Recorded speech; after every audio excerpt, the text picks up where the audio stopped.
that you wouldn't want to rush into. In the traditional Ashtanga yoga practice, this comes in third series, but a lot of people are practicing splits, so you can also try them from lying down. You want to make sure you have a good forward bend and relatively open hip joints before you try. So let's go ahead and start. We'll lie down. We lie down all the way on the floor. Get nice and comfortable as much as you can. Then point your toes and roll the thighs inward. Firm the pelvic floor. So this is the position we're going to start off at. Then we start with the right side. Bring your leg up to 90 degrees.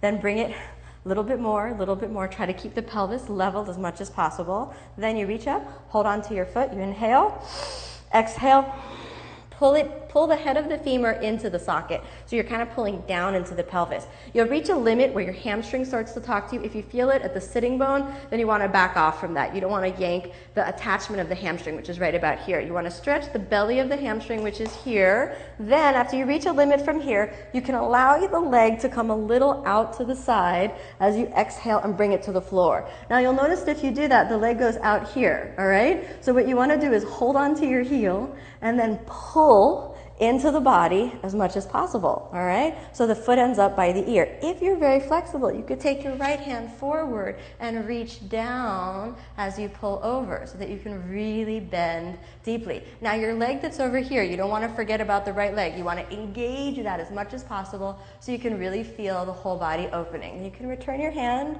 back here, all the way back up, and exhale down. So let's try the other side. The first step, taking the leg up. As you take the leg up, you can feel that hip joint deepening, so you can feel the head of the thigh bone descending into the socket. Then you let it move back. Try not to lift your pelvis off the ground for this one. Hold on. Inhale and exhale. Breathe deeply as you bend into the hip joint and let the belly of the hamstring stretch. Make sure you don't feel anything on the attachment of the sitting bone or in the back of the knee too much. You really want to feel it in the belly of the hamstring. Don't bend your knee. Let it straighten. Reach out through the ball of your big foot. When you're ready to go deeper, inhale. Exhale. Hold on to your heel. Bring the leg a little out to the side to make space. And then exhale. Bring it back into the center. Once your toe touches the ground and your foot is next to your ear, then you can bring that other arm forward and reach it all the way around. And press down with the arm.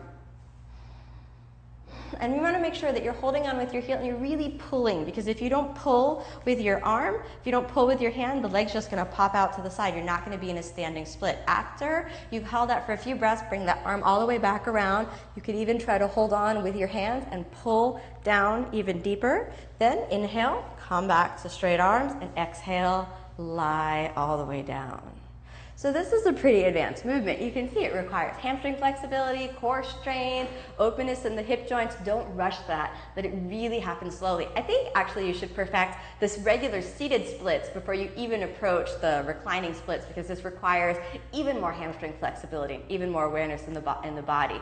Be patient when you're opening the body. Don't rush the movement. Enjoy the journey of yoga. Relax and trust the beauty of